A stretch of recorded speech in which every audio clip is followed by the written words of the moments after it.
Our next speaker is one of the original people who came to Skepticon 1, and he's been back ever since. Richard Carrier, here we go.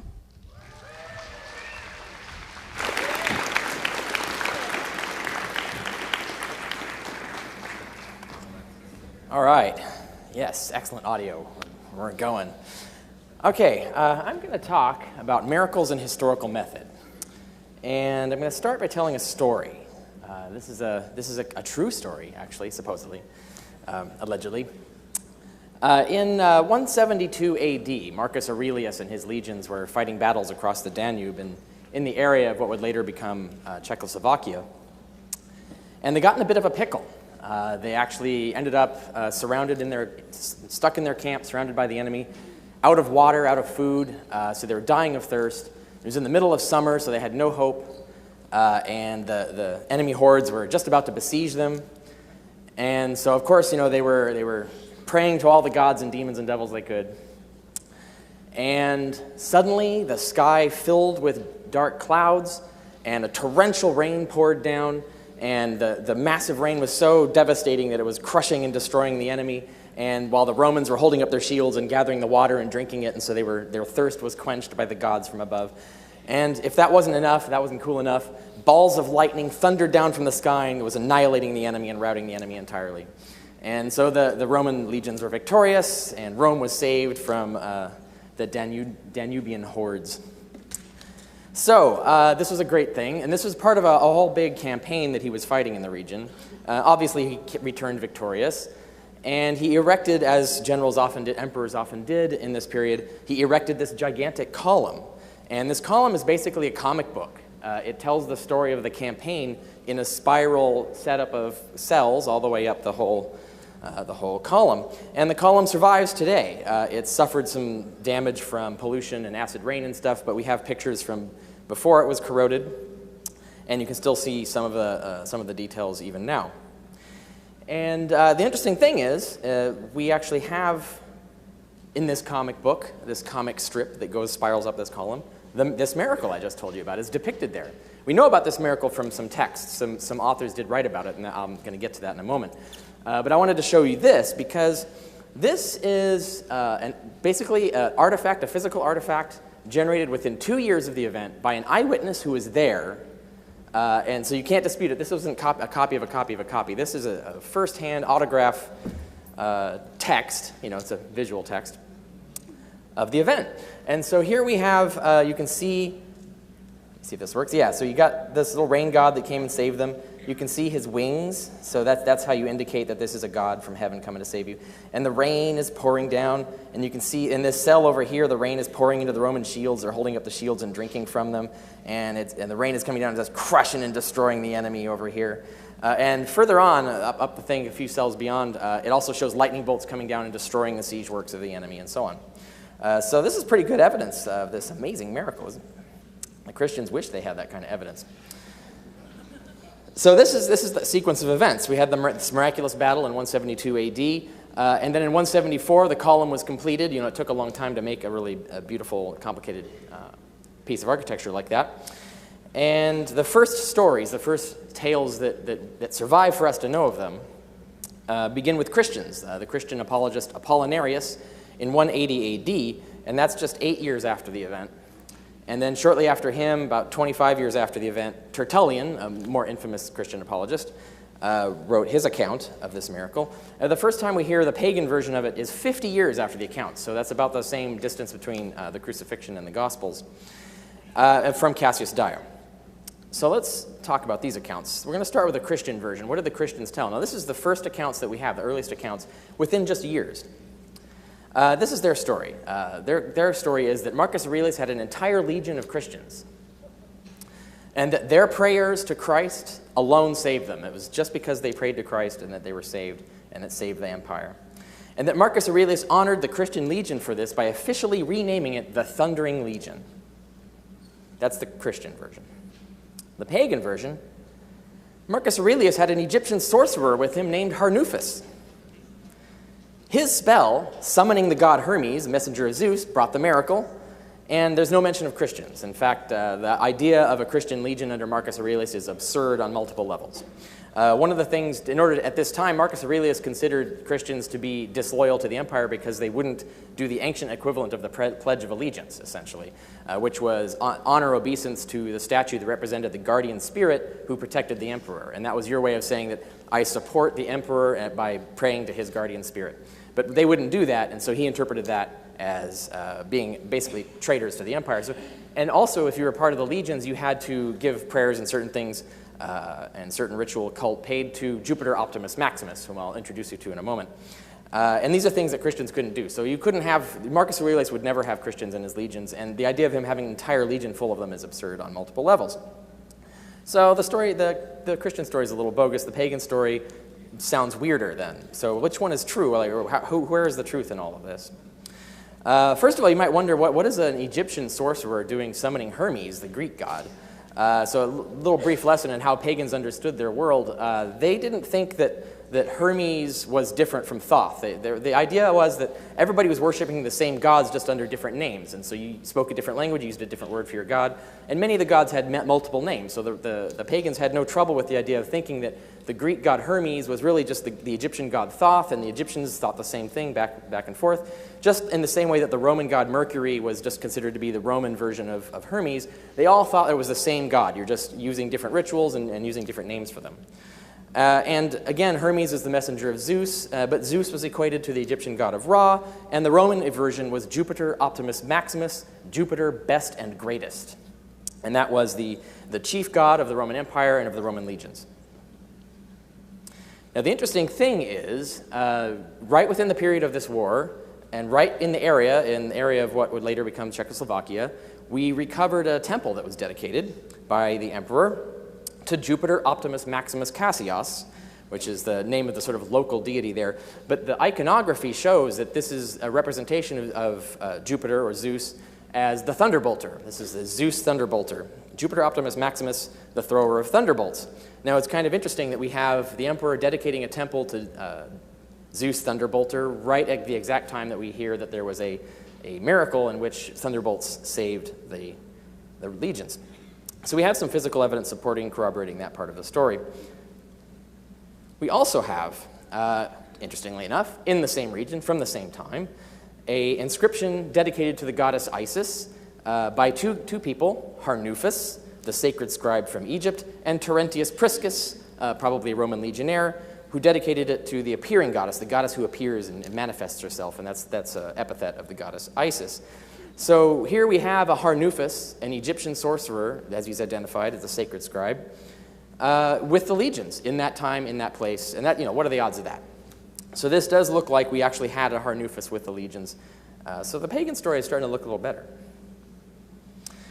Now, another thing that happened, right after the war, as soon as he got back, as soon as he returned from these campaigns, he Marcus Aurelius instituted coins. He started coining some special currency honoring something. I can guess and infer what. But the legend on the coin was Religio Augusti, which means the religion of the emperor. And it depicts on one side the bust of Marcus Aurelius, and on this side that I'm showing a drawing of, Hermes standing in an Egyptian temple. So what are the odds that the emperor would suddenly start striking coins honoring Hermes in an Egyptian temple as his religion not only did he do it immediately after returning, but the coin issue stopped as soon as the column was dedicated. So it was issued from the December of 172 AD until 174. So here we have more physical evidence corroborating the pagan account. Now, let's top that off with one more interesting thing. You know how the Christians said that he renamed the legion the Thundering Legion because of this great miracle that they did? Well, it turns out, funny story, over 100 years earlier, we know that this legion was already called the Thundering Legion. And this is another inscription from Egypt, incidentally, from Thebes, Egypt. Another inscription by some officers and NCOs of the 12th Legion, that was the legion responsible. And it says right there, the 12th Legion called Fulminati, the Thundering Legion. And they date it. The inscription was made in the 11th year of Nero, which is 64 AD. So we know this legion had already been called the Thundering Legion for ages and ages before this miracle occurred. So strike one there for the Christian account. So every aspect of the Christian story is refuted by the evidence. Every aspect of the pagan version is confirmed in the evidence.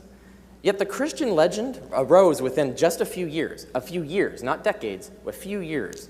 And it prevailed. In the Western Middle Ages, the pagan version was forgotten entirely. The only version that was known in the Western European area was the Christian version. It completely eclipsed and won out.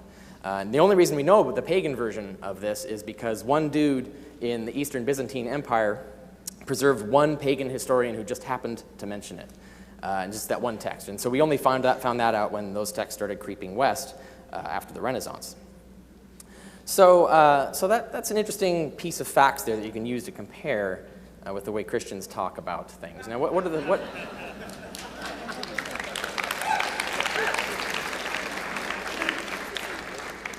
can we take away from this? Well, that.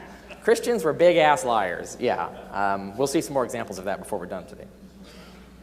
So I'm going to talk about Herodotus. Let's go back. This is before the Roman Empire. This is back in classical Greece. Herodotus was a well-known historian of the time. He became one of the most read historian class texts in ancient schools later on.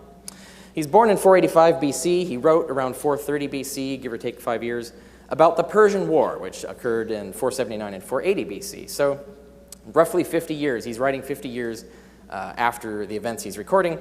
So it's roughly, again, the same time between the Gospels and the events the Gospels claim to describe. What does he tell us about? Well, there's certain amazing things happened during the Persian War. One thing was this really incredible defense of the Temple of Delphi, which is considered the center of the universe and one of the holiest sites. It's kind of the Greek equivalent of the Jerusalem temple, the closest thing they had to. And this is Delphi. This is a picture of the ruins of Delphi today. And so what happened at Delphi is the Persians were going to assault and capture Delphi, the holiest city of the Greeks. You know, this is the biggest embarrassing thing that could happen. But they couldn't take it because you know why? Because Delphi, the gods defended Delphi. There's literally the armor and armaments that were dedicated to the temple got up of themselves and walked out and fought the Persians. And there was also lightning bolts came down and struck them, and cliffs miraculously started collapsing and crushing the troops as they tried to get up. And so Delphi was preserved. And so I want you to picture, like, look here, try to picture it. Animated armaments fighting, you know, this would be an awesome movie, by the way, but, you know, animated armaments, lightning bolts coming down, destroying them, collapsing cliffs. Picture it, you know, you can see it. This is the site where this happened. You're looking at it right there. It's pretty impressive.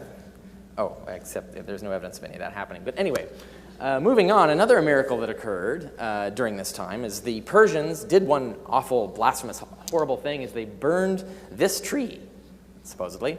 They burned this tree, which is the sacred olive tree in front of the temple, the Parthenon in Athens. So this sacred tree, they burned it, and, you know, so they destroyed this holy tree, and suddenly it miraculously started regrowing and grew a new shoot, a new, brand new shoot, an arm's length in one day, just miraculously. So can you find that one, that branch? Can you figure out which one is the miracle branch? It's not obvious? Okay. Well, it's there. They said so. And also then a horse gave birth to a rabbit. It was one of the prodigies that occurred at this time, because that happens. And then there was a whole town, a whole village witnessed a mass resurrection of cooked fish. That's a whole town. That's a lot of witnesses. I'm sure there was more than 500 witnesses, so that's like better attested than Jesus' resurrection. And then there's Josephus. Oh, I'm sorry. That's the wrong Josephus. Josephus was born in 37 AD. He wrote around 75 AD about the Jewish War in 66 to 70 AD, which was when the Jews rebelled against the Roman Empire and the Romans took them out and defeated them. And he actually fought in this war.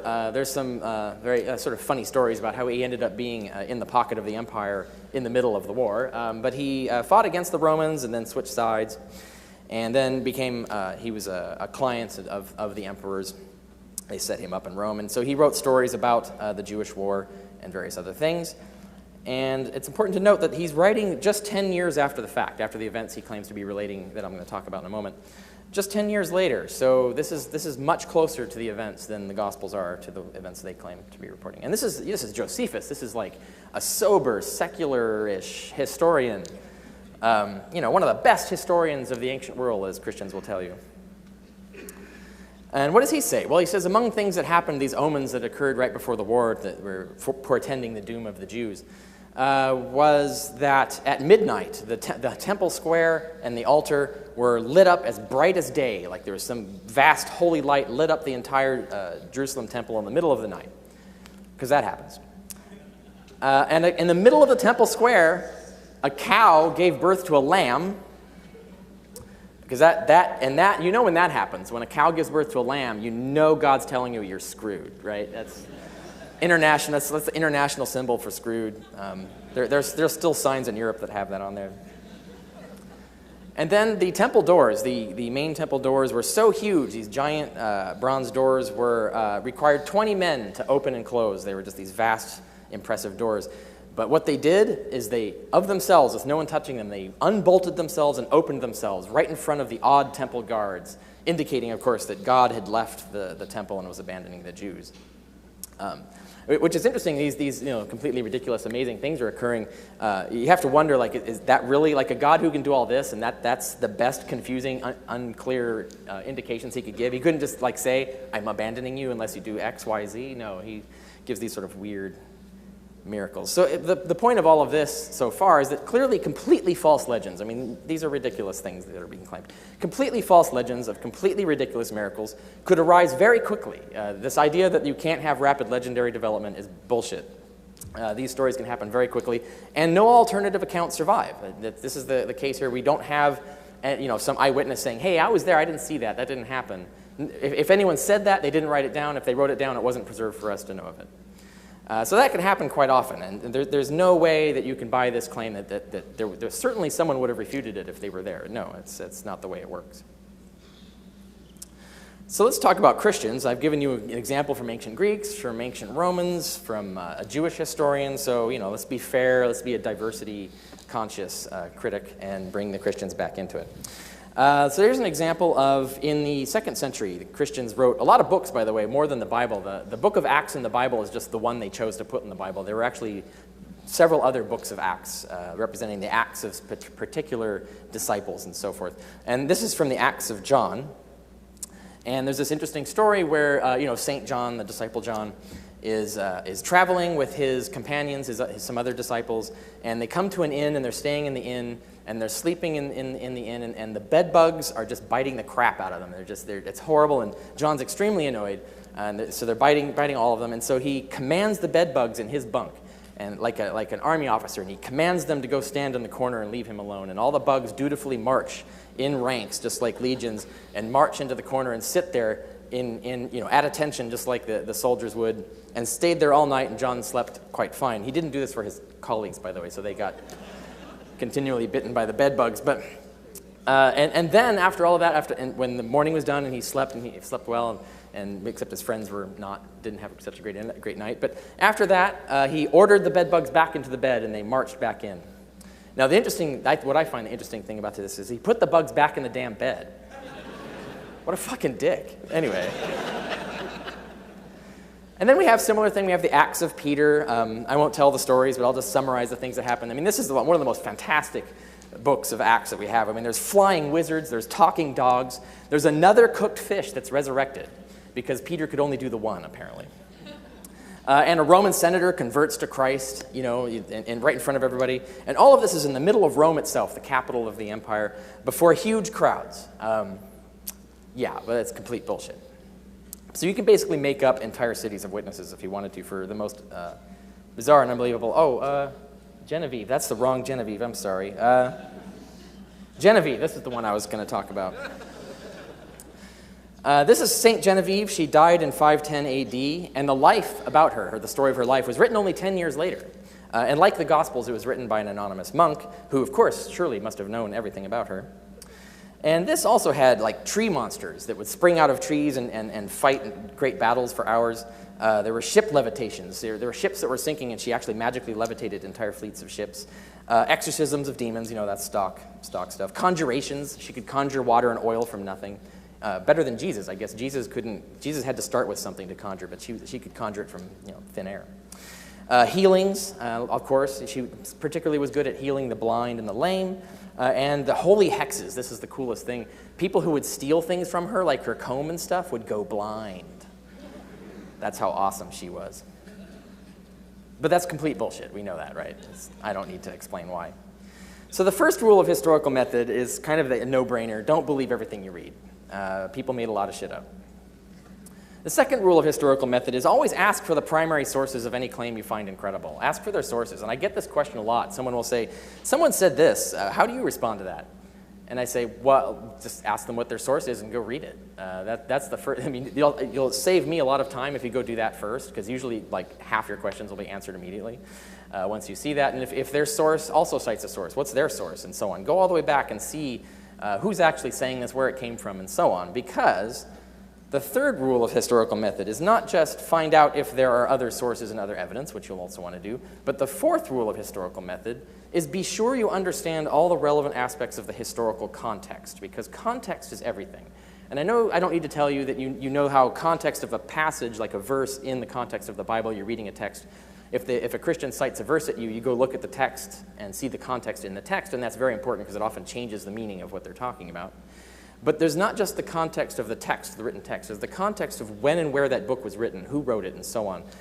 It makes a huge difference as to how you interpret the reliability of the evidence and exactly what they're saying and why they're saying it. So those are the four rules that you need to really work with. That's just the basics.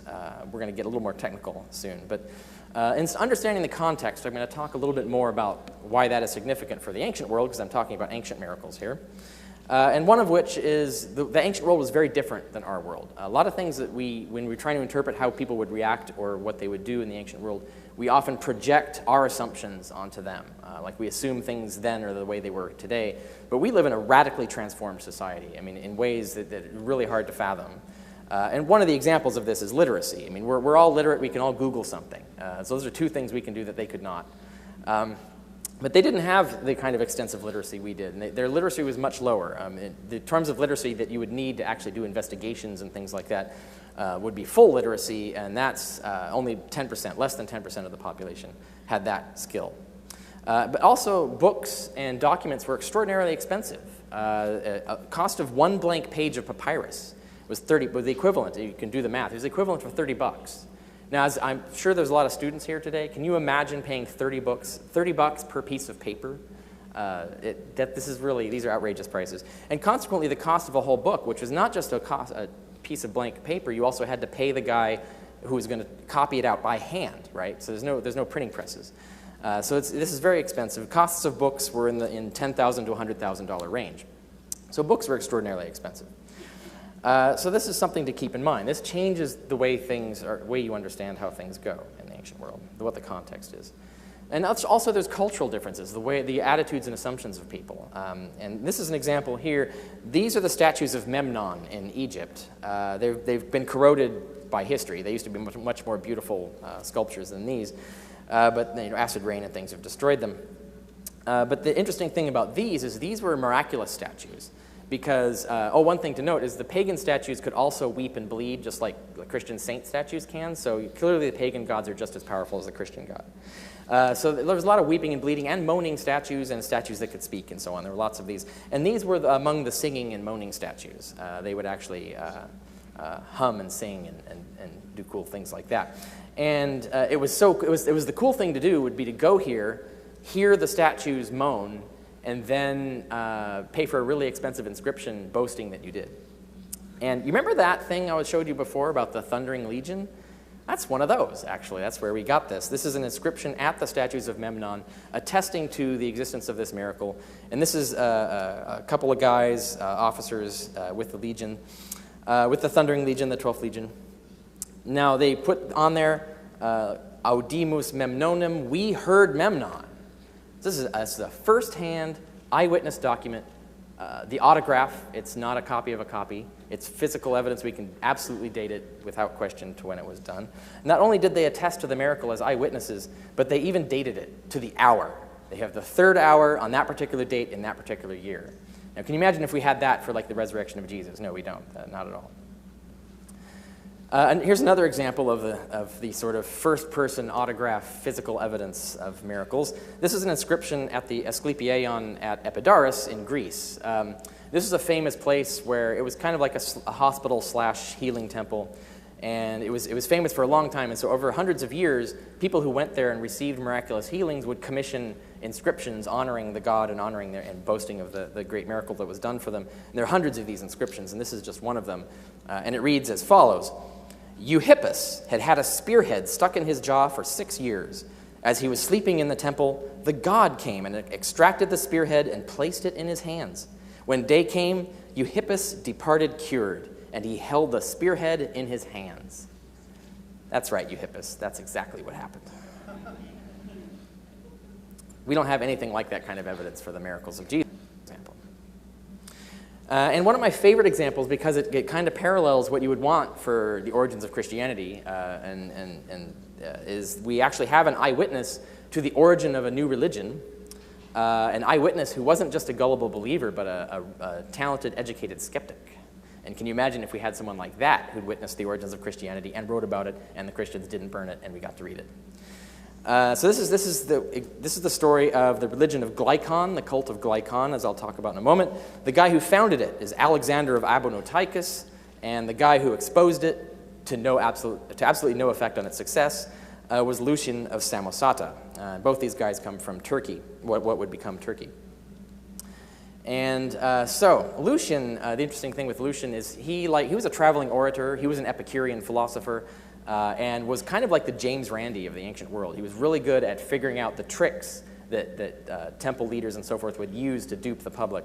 The common things that are actually, that if you know things like magic tricks about how to do cold reading and hot reading, and the kind of prophecy tricks, and to be able to read letters inside sealed envelopes and things like that, all those tricks were being used back then, but people actually believed that shit. It wasn't entertainment. It was actual miracle working.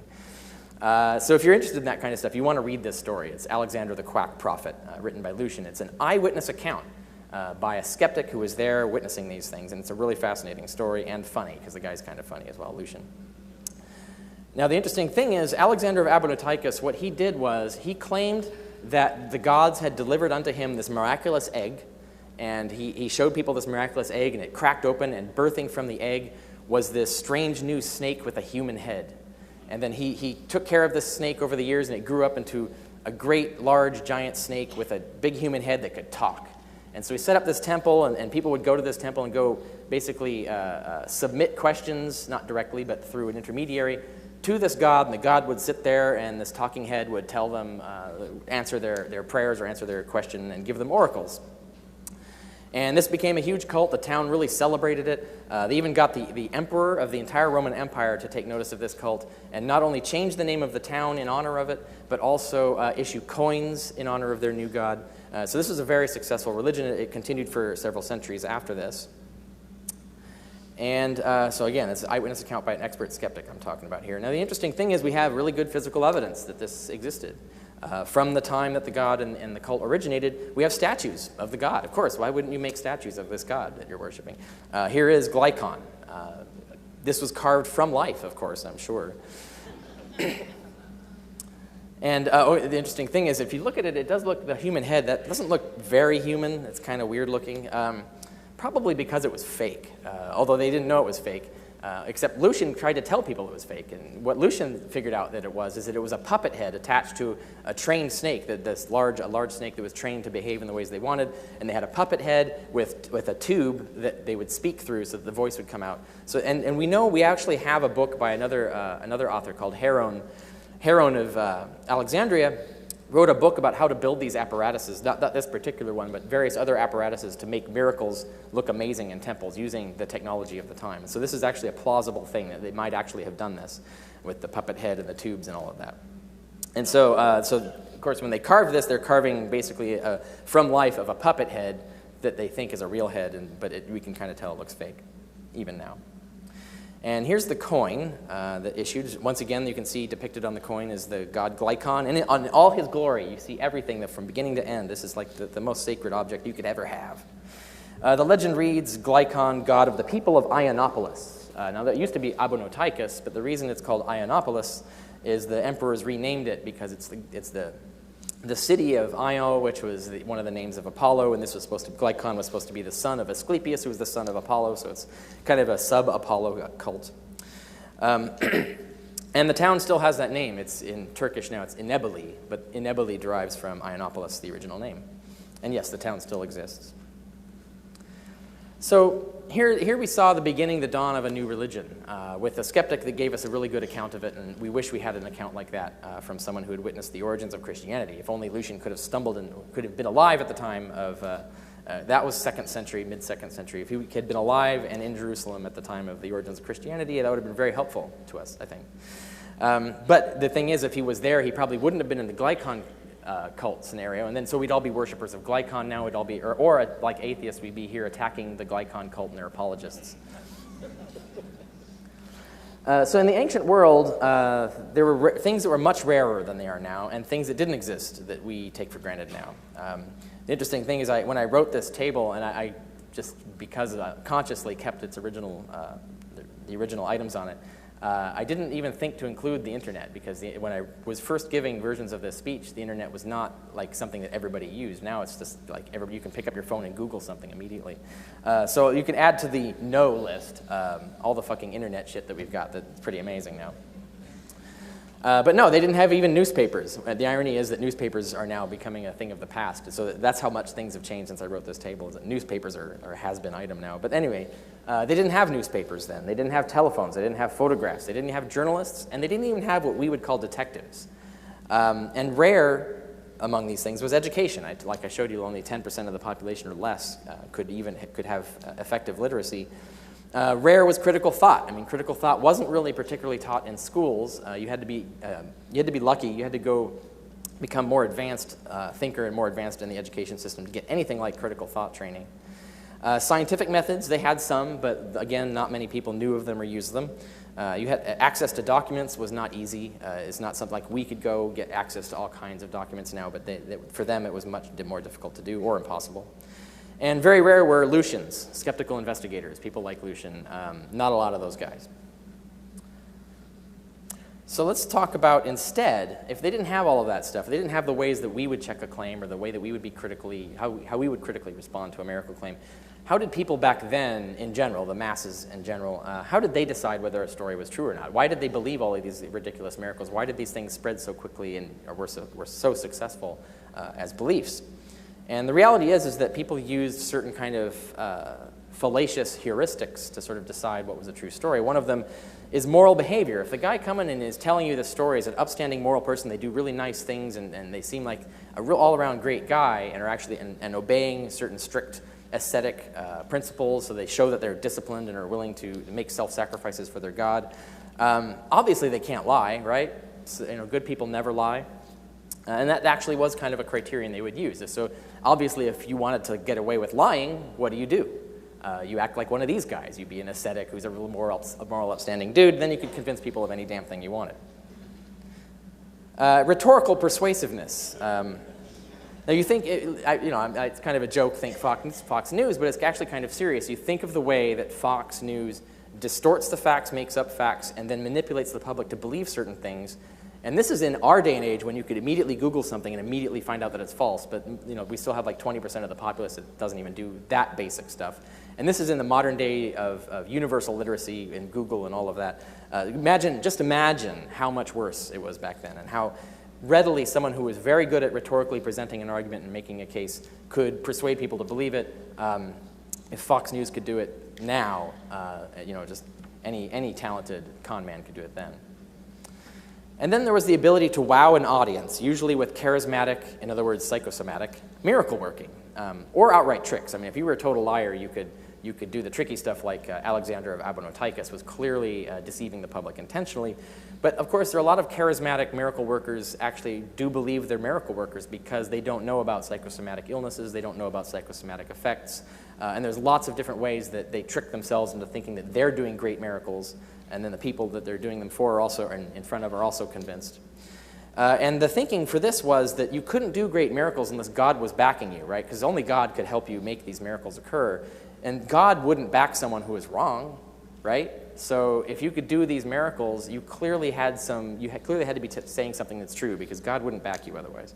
And that was the kind of thing, you could poke all kinds of holes in this reasoning. And if Christians were making these kinds of arguments now, we'd have a much easier time of it. But back then, this was the kind of the way that people would think. And then you would decide whether to believe something based on whether it was good for you, whether there were rewards for believing. Like, for example, maybe you're not in a situation where you're getting food regularly, and there's these Christians who are giving you food regularly, and they're being really nice to you, and so you want to keep getting food from them and joining their community. The way to do that is you just play along, and you say, you might even convince yourself that it's true. You might as well believe in this, because at least it's giving me my daily bread. And that's just one example of the ways that you could get rewards, material rewards and social rewards and other kinds of rewards from being a belief participant, and whether you were a sincere believer or not. And that's how claims would spread. Now, all of this, I've been talking about the ancient world and the ancient context and understanding the importance of context in interpreting stories and so on.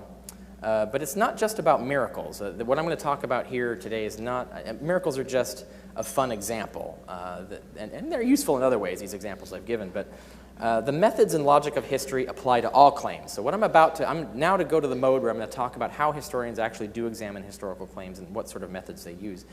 And I'll be talking about miracles as examples, but these skills, these exact same skills, are applicable to any historical claim. So think broadly. These are broadly applicable skills. And learning how to think like a historian, which is something I want to try and accomplish for you today, to make you a skeptical, critical historical thinker. To be able to think like a historian and to skeptically approach claims about history is an essential skill of citizenship. You need to know this stuff. You need to learn how to apply it. You need to know how historians do some of their work. Because political policies and ideologies are often defended using claims about history. Claims about history are like the bedrock of a lot of decisions that are made that affect millions of people's lives today. So as a citizen, especially as a voting citizen, you need to be a historian, at least in the amateur sense that any citizen should understand science news and science information as well. So we talk about science education, and people have to vote responsibly, you have to understand science. You also have to understand history, because history is just as important to the political process. And by the way, I'm not picking on Republicans or libertarians here. Liberals also, all of you, liberal, libertarian, and Republicans have myths and mythologies, just like the ancient religions did. These are stories, claims about history that are either not true or slightly not true, or out of context, and so on. So you all need to examine your own historical assumptions, your own historical beliefs, as well as those of your political opponents. And the important questions to ask about a historical source, and this is a list of kind of the most important ones. What evidence did the author have, for example? It's surprising how often people don't think to ask this question. I mean, he wrote it down, he must have known what he's talking about, right? What sources did the author use? How did the author come to know what he reports? Or she. I say he because in the ancient world it was mostly he's, and the Christians didn't preserve all the books written by she's, unfortunately. There's a few. I think we got some poetry. But we have, I just want to do a shout out for the sake of the poor women whose books got forgotten and thrown in the trash.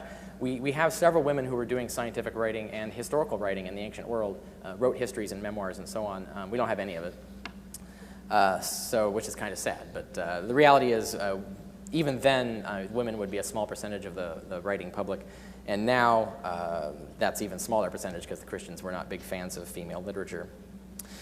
And what was the original date of publication? This is another thing. When you want to, the first rule of historical method, ask for their source. What's your source? And then you track all the way back to the earliest that you can get in the evidence. What date was that written? How close to the events was it? When did the author write it down? Has it been accurately preserved? That's a big question, because these documents went through copies and copies and copies by hand over a long period of time. And what were the author's background and objectives? Why did the author write it down? What was he trying to accomplish? These are important questions to ask. And what does the particular claim actually mean in the context of its time, society, and culture? That issue of context, again, is important. And this, when you're asking these kinds of questions, it leads to the stages of historical analysis. And this is what historians do. This is professional history. And one particular historian might not do all of these stages. We build on each other's work. So we might have one expert do one stage, and then the next expert comes along, takes what they've done, and does the next stage, and so on. But all of us usually have some of the skills in all of these particular stages of analysis. And the first is textual analysis, particularly for ancient history. And that's textual criticism and paleography. That means the study of whether and to what degree a document we presently have is authentic and accurately reflects its original. And this always, it's not black and white, it's not accurate or inaccurate, it's degrees. And so there's a whole science dedicated to doing this and trying to figure out how far back we can take the text, how we can check errors and changes in the text over time and figure out what looks closest to the original. Then once we've done that, once we've figured out our best guess as to what the text originally looked like, or as near to it as we can get, next we do literary analysis. We have to ascertain what the author meant in the basic sense. And that's through a thorough understanding of his language, of the historical, cultural, political, social, economic, intellectual, and religious context. All of these things affect the meaning and significance of what the author is saying and why he's saying it. Once you've done that, then you do source analysis. You want to identify and assess the author's sources in as much as you can. In the ancient world, they weren't very good at explaining or identifying their sources, but they did from time to time. The Gospels never really mention or never really name their sources, for example, but we do have other historians who do and talk about their sources and even talk about their sources critically sometimes. So that's the kind of thing that we can do. And we can also analyze, if we know a lot about the background, if we're expert historians in that period, we know what kinds of sources they would have had available and how those kinds of sources would have influenced the writing of their text.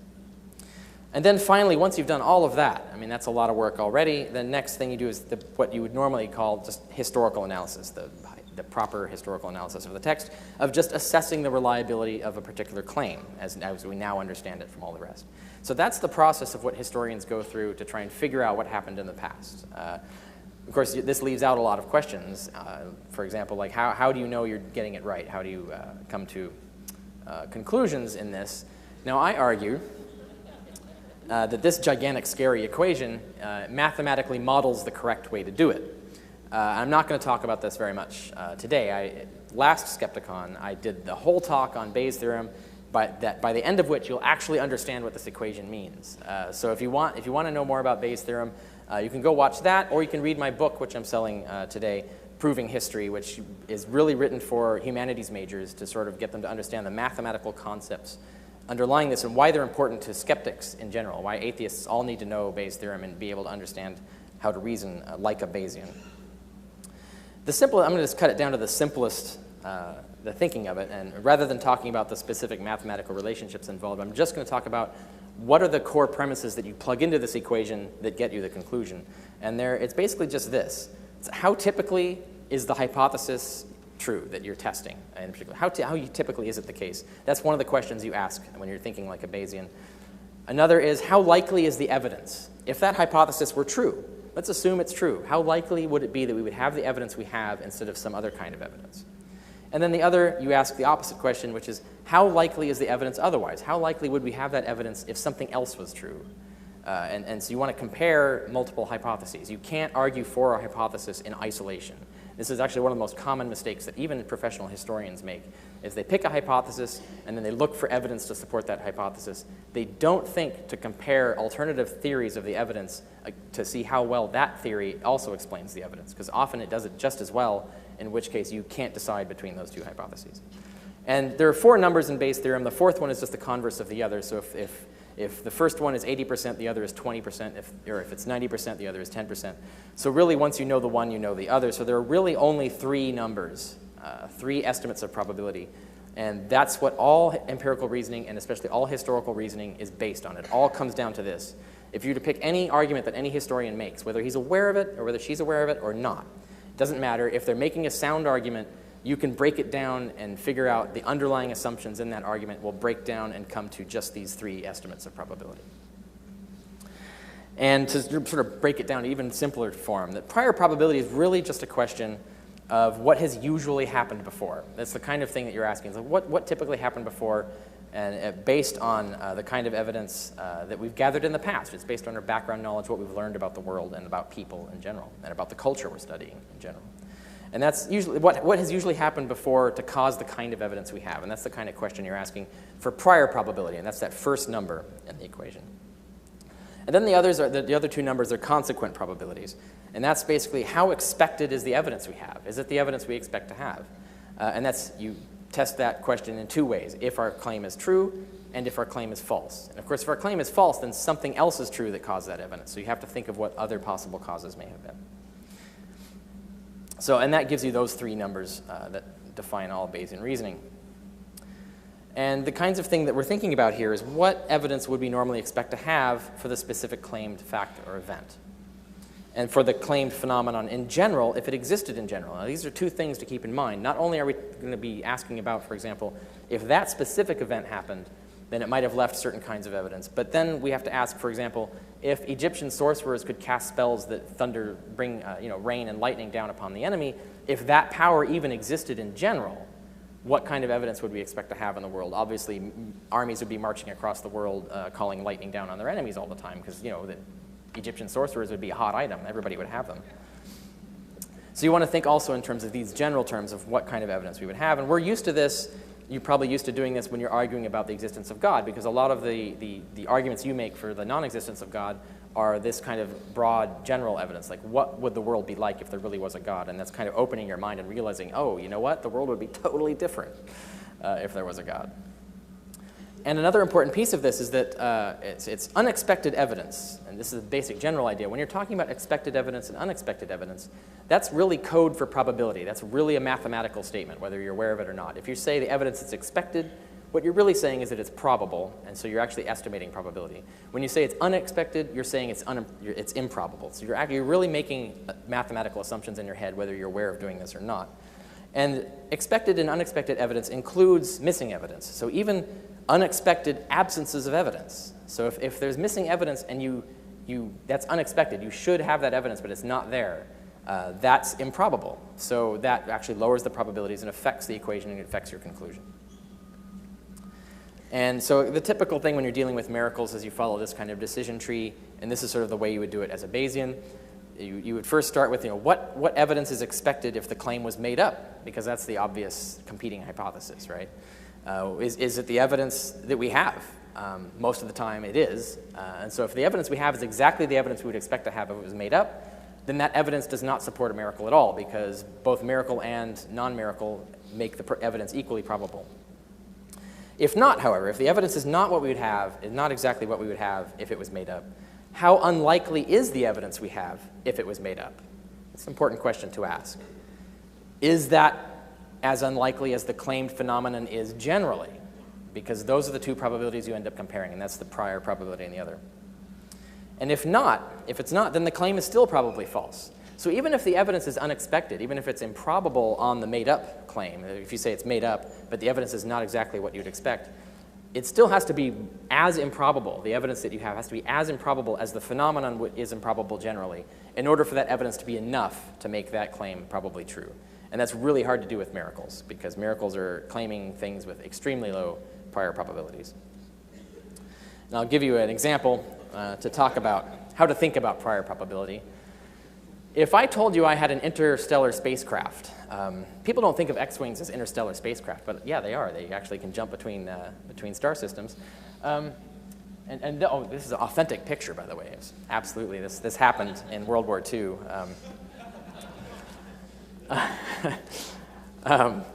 If I told you that I had an interstellar spacecraft in my backyard, you would immediately doubt me, and you would expect a lot of evidence before you'd believe me. And why is that? Why is that? And the reason is because you have extensive background evidence that people don't have interstellar spacecrafts in their backyards. In fact, people don't have interstellar spacecrafts, full stop, yet, anyway. And you know this. You have this vast background knowledge. So you know that even if I did have an interstellar spacecraft, or even if they existed at all, they're so rare, that they're so uncommon, that you haven't seen one yet or ever heard of anyone having one yet. So that's pretty rare. So you know the prior probability of this is really low. So you need evidence that's even more improbable than that, unless it's more improbable than that unless it's true, unless I really did have that ship. And you can think of the kinds of evidence I could present to you, like I could actually take you up to the next star system in it, for example. There's kinds of evidence I can give you that would be so much more improbable unless I really did have the thing. And then that would be really good evidence. And that's why you need extraordinary evidence for extraordinary claims. It's a proper Bayesian analysis of this. But it's all based on this background knowledge of what's typical. Interstellar spacecraft are not typical. In fact, they're so untypical that we don't know of any. But what if I told you I had a nuclear missile in my backyard? Now this, at least, you have enough background evidence to know that these exist. Some people do have them. Usually they're, thankfully, governments that have them. But nevertheless, people have access to them, so it's not impossible in the way that an interstellar spaceship might be. It's not impossible for me to do this. So I could have this thing. But it's still very rare, so you would still need a lot of evidence. And this is something that's not even ridiculous, like an interstellar spacecraft, but it's still very improbable, and therefore I would still need very good evidence to convince you. But what if I told you I had a car? I wouldn't need a lot of evidence to convince you of that. In fact, you probably just accepted on my testimony directly. Why? Because, well, lots of people have cars. It's not uncommon to have a car. So you don't need a lot of evidence to believe that I have a car. And so that's how you reasoned about prior probability. It's all about what usually turns out to be true when we really get to check. And the usual suspects when you're talking about miracle claims, for example, or even lots of history claims, not just miracle claims, lots of historical claims go through this evolution of change and distortion. Human memory sucks. I'm sure a lot of you have followed the science on that of late. That's one cause of distorted claims. People lie. We know this. I gave you several examples already. Speculation gets conflated with fact. This is another thing that happens as a story gets transmitted. People speculate about what sorts of things might have happened, and then the next person reports that, leaving out the speculative caveats, and it's reported as a fact, and then it gets passed on as if that were part of the witnessed facts, even though it originally originated as a speculation in the chain of causation. Also, fallacious inferences. People will assume something had to be true for the whole story to be true, and so they'll add it to the story as they pass it on, and then it becomes reported as something that someone saw, even though in fact it never was. And then there's myth-making, which is, I'm finding now, is much more common than people thought in the writing of ancient texts, which is where you make up a story. The point of the story is the allegory, the sort of symbolic meaning of the story. The truth of it is not the primary purpose of the story. And so that happened a lot in the ancient world as well. And so we know from many, many examples, just like knowing about cars and nuclear missiles, we know these are far more commonly the causes of miracle claims and amazing claims and extraordinary claims in history. So these all have higher probabilities than miracle and supernatural explanations. Now these all fall under the it's bullshit category. And the reason I say that is to economize my next table. This is the ladder of explanations from highest to lowest prior probability. And I don't have time to go through this and explain why this order is correct. Each item on this list is far less probable, has a much lower prior probability than the item above it, significantly lower, all the way down. And you'll notice that God is on the bottom of the list. It's the least likely explanation of almost anything you run into. There are many more ridiculous explanations that are more likely and have a higher prior probability than it does. And so I've created this sort of hierarchy of things here. And then if you start talking about specific gods, like a Catholic God or a Protestant God, now you're getting even more improbable, because now you're not talking about a general God, you're talking about a very specific God. Prior probabilities reduce even more. You need way more evidence for that. And some of this stuff I'm going to talk about, for example, the argument to the best explanation. Now, if you want more on this, my book, Proving History, goes into it. I'm running out of time, so I'm not going to be able to go into it in detail. But you have these, the basic idea of this is you have the 5 criteria, and the more a claim fits these 5 criteria, and the more it fits them than competing hypotheses, the more likely your hypothesis is to be true. Now, it turns out that these 5 criteria are all the sort of colloquialisms for Bayesian criteria, the thinking of Bayesian. The idea of plausibility is just another word for prior probability. A plausible claim has a high prior, an implausible claim has a low one. And ad hocness, making things up to make the theory fit the evidence. The more things you make up, the lower you're lowering the prior probability, and I demonstrate why in my book. So that's actually just another piece of the way you analyze prior probabilities. And the others are all just measures of the consequent probabilities, the probability of the evidence given the hypothesis you're testing. And then we have the argument from evidence, and this is what historians generally do. This is what you run into. Historians often will talk about, we want these kinds of evidence. The more you have of this list of 5 items of evidence, the more likely it will be the historians will take the claim as true. You want these things.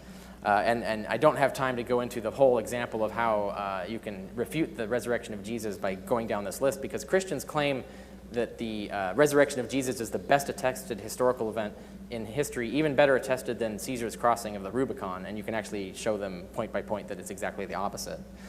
And so these are again, the reason these are good pieces of evidence, the reason historians like these is because the probability of their existing is very low unless the event happened.